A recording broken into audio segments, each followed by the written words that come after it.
let's talk about how to deal with social engineering issues.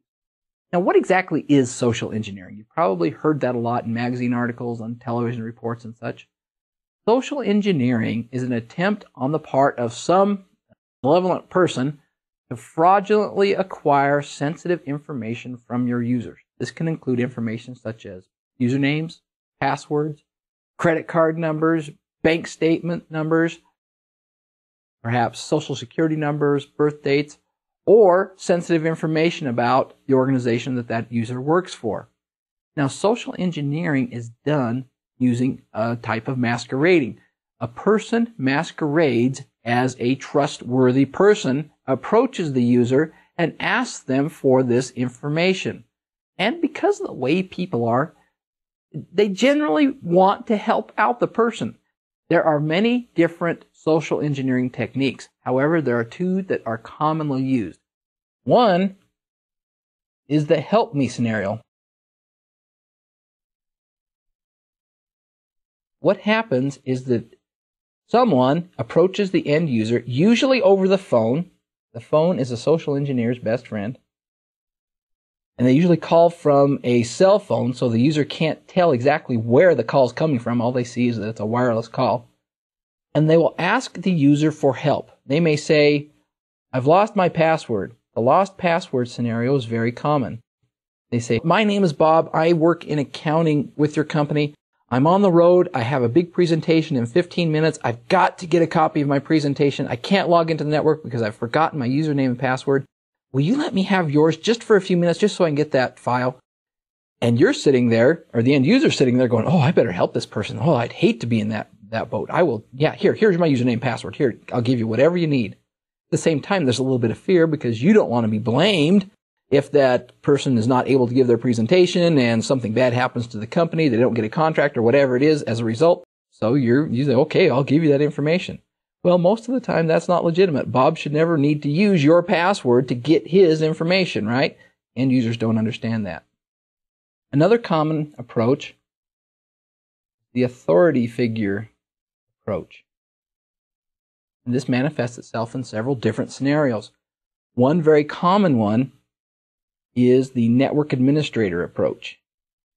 This is where the person who's engaging in social engineering will contact a user in your organization and say, hi, this is Fred. I am the network administrator for your organization. There's a problem with your user account. We've got to fix the network server immediately, and I can't do that without your username and password. What are they? The person poses as an authority figure, a network administrator, and tells the end user that they must provide him or her with the information that they requested. This is a great way to get information from this person. Because he's going, oh, that's the authority figure. And most organizations are so large that they don't know if that person's really a network administrator or not. They sound like they are. This exploit is commonly done over the phone, and they're put on the spot all of a sudden really fast. They have to make a decision really quick. What do I do? Okay, I'll give you the information.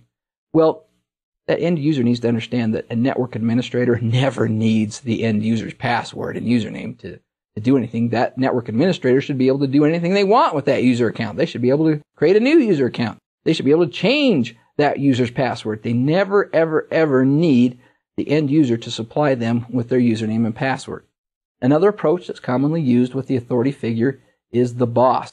Most organizations have many layers of management, and using this feature of most modern organizations, the social engineer pretends to be a boss somewhere way up here in the food chain, and here's the poor user down here, and this person says, I'm one of the big bosses. I need to get at my presentation or this company's going to go down the drain. I won't be able to give my presentation. What is your username and password, mister, and give it to me now? And this person, this poor user is going, oh, I never heard of that person. They're probably a VP over in Europe or something somewhere. I better give him that information so he won't be mad at me. An attack that you need to be aware of that happens much more frequently is the phishing attack. In a phishing attack, you usually get an email of some sort that looks like it came from a legitimate source. It looks like it came from your bank, or it looks like it came from PayPal or eBay. And it says, you need to click on this link and go to this website to fix whatever problem we're having with your account. You click on the link and it brings up a page that looks like a legitimate web page for the organization who sent the email, and you have to put in your username and password or account number or some other sensitive piece of information. You hit submit and it goes to the person who sent the email, not to the institution. The sad thing is that these approaches are very successful. They're even used by folks outside the computer world to gather information too for identity theft. I've actually received a phone call myself where someone called up and said, "There is a problem with your credit card account. We need to get this fixed right away. We believe there might be fraudulent charges against your credit card." So I'm sitting there going, okay, here's the authority figure approach, right? I'm with the credit card company. You need to do what I say. And then the help me approach. And there's a problem with your account. Someone's charging stuff. All of a sudden you're going, help me. So they're merging both of those approaches into one. And then they say, before we can do that, we need to verify your credit card number. Please give it to me over the phone. At which point they're hoping you give them your credit card number. Well, if you think about it, if it's the credit card company calling, they don't need your credit card number, right? They just need to verify who you are, not your credit card number. This is a very, very easy, very, very successful way to gather information. And that's why it's so popular right now. The problem here is that the weak link in any security plan that you implement for your computers is the end user, because they don't have the same degree of technical savvy that you have as a PC technician. And so they're easily tricked with these social engineering attempts. Social engineering is very popular because it works so well. If you think about it, if a good social engineer can go out there and gather tons of information with just a few telephone calls. If you're a hacker and you're trying to attack your way in through a firewall to get at a network server and break into the password database and things like that, that's a lot more difficult than simply calling someone up on the phone and say, hey, what's your username and password? That's why social engineering is so popular. You need to teach your users how to respond to social engineering incidents. That is your best defense against social engineering. If you train them properly, the whole social engineering approach falls apart. You make it much more difficult. So how do you train them? First of all, teach your users that if somebody calls them and claims to be somebody who needs a username or password, to forward that call to you. If you do that, more than likely you will eliminate probably 99% of the social engineering incidents, because that person who's doing the social engineering is not going to call you because, oh, that's the PC administrator, that's the network administrator. No point in talking to them because they'll know exactly who I am and they'll know that I'm not legitimate. They might try. They might try to pretend to be somebody in the organization and say, oh, this is Fred in accounting and I need my username and password. What? I don't have an account? Well, you better make me one, mister. I've got work to do.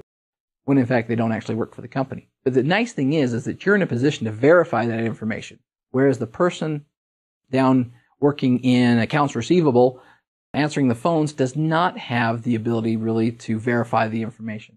If you can train your users not to give out that information but to forward those requests to you, you will have effectively blocked out social engineering in your organization. That's it for this lesson. In this lesson we talked about social engineering. We talked about how it works and some things you can do to prevent social engineers from gaining information from your computer systems or from your network.